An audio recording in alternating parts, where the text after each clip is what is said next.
ॐ तव कथामृतं तप्तजीवनं कविभिरीडितं कल्मषापहं श्रवणमङ्गलं श्रीमदाततं भुवि गृह्णन्ति ये भूरिदा जनाः।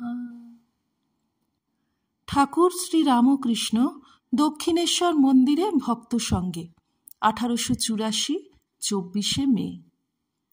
ষড়বিংশ পরিচ্ছেদ। শ্রীরামকৃষ্ণ বিদ্যা অভিনেতার প্রতি। আত্মদর্শনের উপায় ব্যাকুলতা, কায় মনোবাক্যে তাঁকে পাবার চেষ্টা।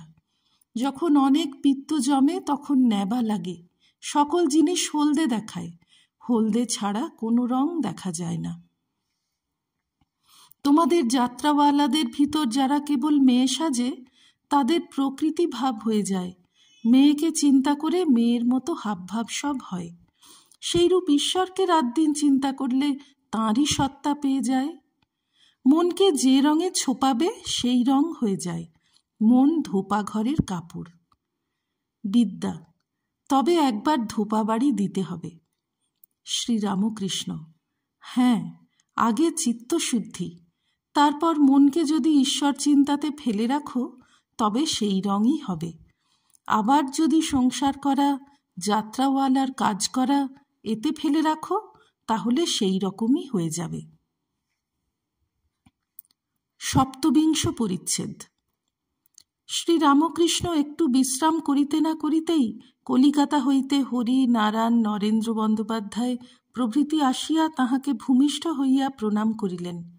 নরেন্দ্র বন্দ্যোপাধ্যায় প্রেসিডেন্সি কলেজের সংস্কৃত অধ্যাপক রাজকৃষ্ণ বন্দ্যোপাধ্যায়ের পুত্র। বাড়িতে বনিবনাও না হওয়াতে শ্যামপুকুরে আলাদা বাসা করিয়া স্ত্রীপুত্র লইয়া আছেন। লোকটি ভারী সরল, এক্ষণে বয়স 29-30 হইবে। শেষ জীবনে তিনি এলাহাবাদে বাস করিয়াছিলেন।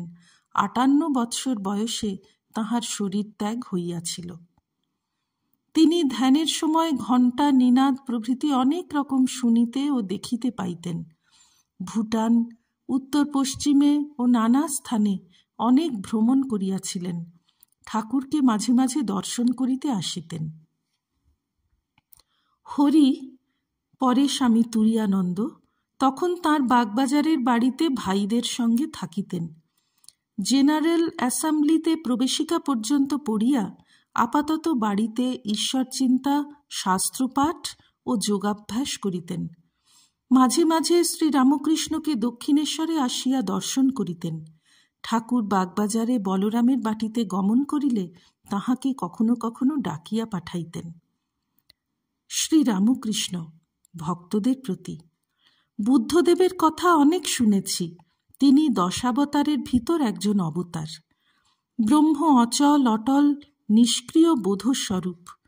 বুদ্ধি যখন এই বোধস্বরূপে লয় হয় তখন ব্রহ্মজ্ঞান হয়, তখন মানুষ বুদ্ধ হয়ে যায়। ন্যাংটা বলতো, মনের লয় বুদ্ধিতে, বুদ্ধির লয় বোধস্বরূপে। যতক্ষণ অহং থাকে ততক্ষণ ব্রহ্মজ্ঞান হয় না।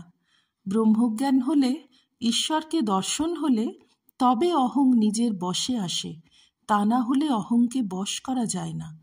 নিজের ছায়াকে ধরা শক্ত, তবে সূর্য মাথার উপর এলে ছায়া আধাতের মধ্যে থাকে। ভক্ত: ঈশ্বর দর্শন কিরূপ? শ্রীরামকৃষ্ণ: থিয়েটারে অভিনয় দেখো নাই? লোক সব পরস্পর কথা করছে, এমন সময় পর্দা উঠে গেল, তখন সকলের সমস্ত মনটা অভিনয়ে যায়, আর বাহ্য দৃষ্টি থাকে না। এরই নাম সমাধিস্থ হওয়া। আবার পর্দা পড়ে গেলে বাহিরে দৃষ্টি, মায়ারূপ জবনিকা পড়ে গেলে আবার মানুষ বহির্মুখ হয়। নরেন্দ্র বন্দ্যোপাধ্যায়ের প্রতি। তুমি অনেক ভ্রমণ করেছ, সাধুদের কিছু গল্প করো। বন্দ্যোপাধ্যায় ভুটানে 2 জন যোগী দেখেছিলেন, তাঁহারা আদশের নিমের রস খান, এইসব গল্প করিতেছেন। আবার নর্মদা তীরে সাধুর আশ্রমে গিয়াছিলেন। সেই আশ্রমের সাধু পেন্টেলুন পরা বাঙালি বাবুকে দেখে বলেছিলেন, ইসকা পেট মে ছুরি হ্যায়। শ্রীরামকৃষ্ণ: দেখো, সাধুদের ছবি ঘরে রাখতে হয়, তাহলে সর্বদা ঈশ্বরের উদ্দীপন হয়। বন্দ্যোপাধ্যায়: আপনার ছবি ঘরে রেখেছি, আর পাহাড়ে সাধুর ছবি, হাতে গাঁজার কলকেতে আগুন দেওয়া হচ্ছে। শ্রীরামকৃষ্ণ: হাঁ, সাধুদের ছবি দেখলে উদ্দীপন হয়, শোলা রাতা দেখলে যেমন সত্যকার আতার উদ্দীপন হয়, যুবতী স্ত্রীলোক দেখলে লোকের যেমন ভোগের উদ্দীপন হয়। তাই তোমাদের বলি, সর্বদাই সাধুসঙ্গ দরকার। বন্দ্যোপাধ্যায়ের প্রতি: সংসারে জ্বালা তো দেখছ, ভোগ নিতে গেলেই জ্বালা। চিলের মুখে যতক্ষণ মাছ ছিল, ততক্ষণ ঝাঁকে ঝাঁকে কাক এসে তাকে জ্বালাতন করেছিল। সাধু সঙ্গে শান্তি হয়।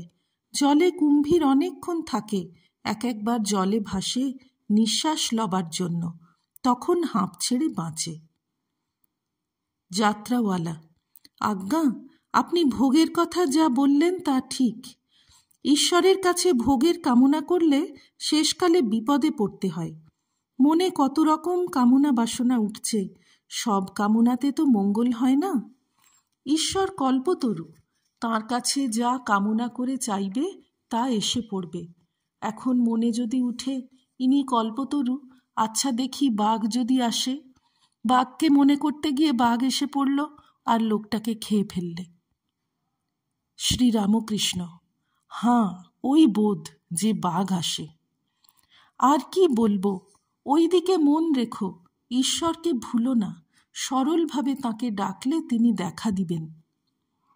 আরেকটি কথা, যাত্রা শেষে কিছু হরিনাম করে উঠো, তাহলে যারা গায় এবং যারা শুনে সকলে ঈশ্বর চিন্তা করতে করতে নিজ নিজ স্থানে যাবে। যাত্রাওয়ালারা প্রণাম করিয়া বিদায় গ্রহণ করিলেন। দুটি ভক্তদের পরিবারেরা আসিয়া ঠাকুরকে প্রণাম করিলেন। তাঁহারা ঠাকুরকে দর্শন করিতে আসিয়াছেন, এই জন্য উপবাস করিয়া আছেন। দুই জা অবগুণ্ঠনবতী, দুই ভাইয়ের বধূ, বয়স 22-23 মধ্যে, দুইজনেই ছেলেদের মা। শ্রীরামকৃষ্ণ বধূদিগের প্রতি: দেখো, তোমরা শিব পূজা করো। কি করে পূজা করতে হয়, নিত্যকর্ম বলে বই আছে, সেই বই পড়ে দেখে লবে।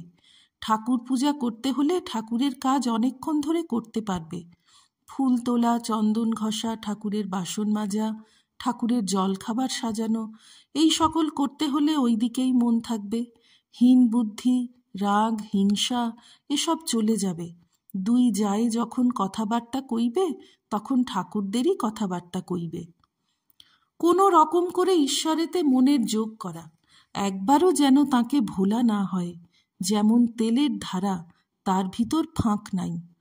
একটা ইটকে বা পাথরকে ঈশ্বর বলে যদি ভক্তিভাবে পূজা করো, তাতেও তাঁর কৃপায় ঈশ্বর দর্শন হতে পারে।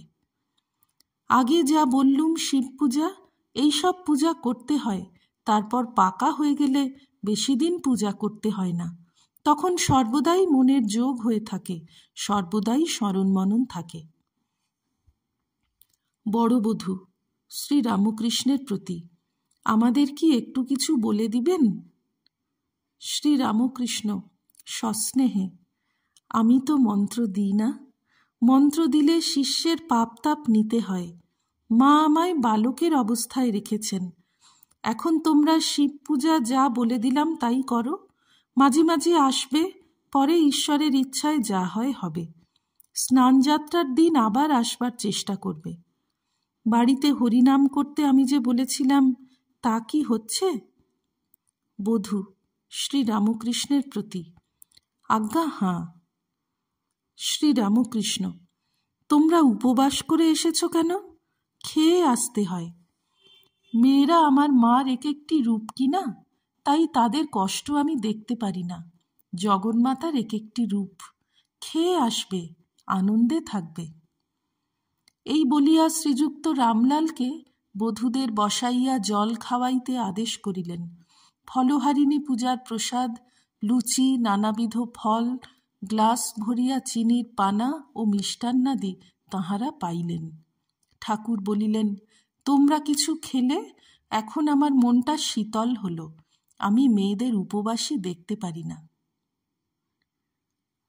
ওম নিরঞ্জনম নিত্যমনন্তরূপং ভক্তানুকম্পাধৃতবিগ্রহং বৈ ঈশাবতারং পরমেশমিড্যং তং রামকৃষ্ণং শিরসা নমামঃ। শ্রীরামকৃষ্ণার্পণমস্তু।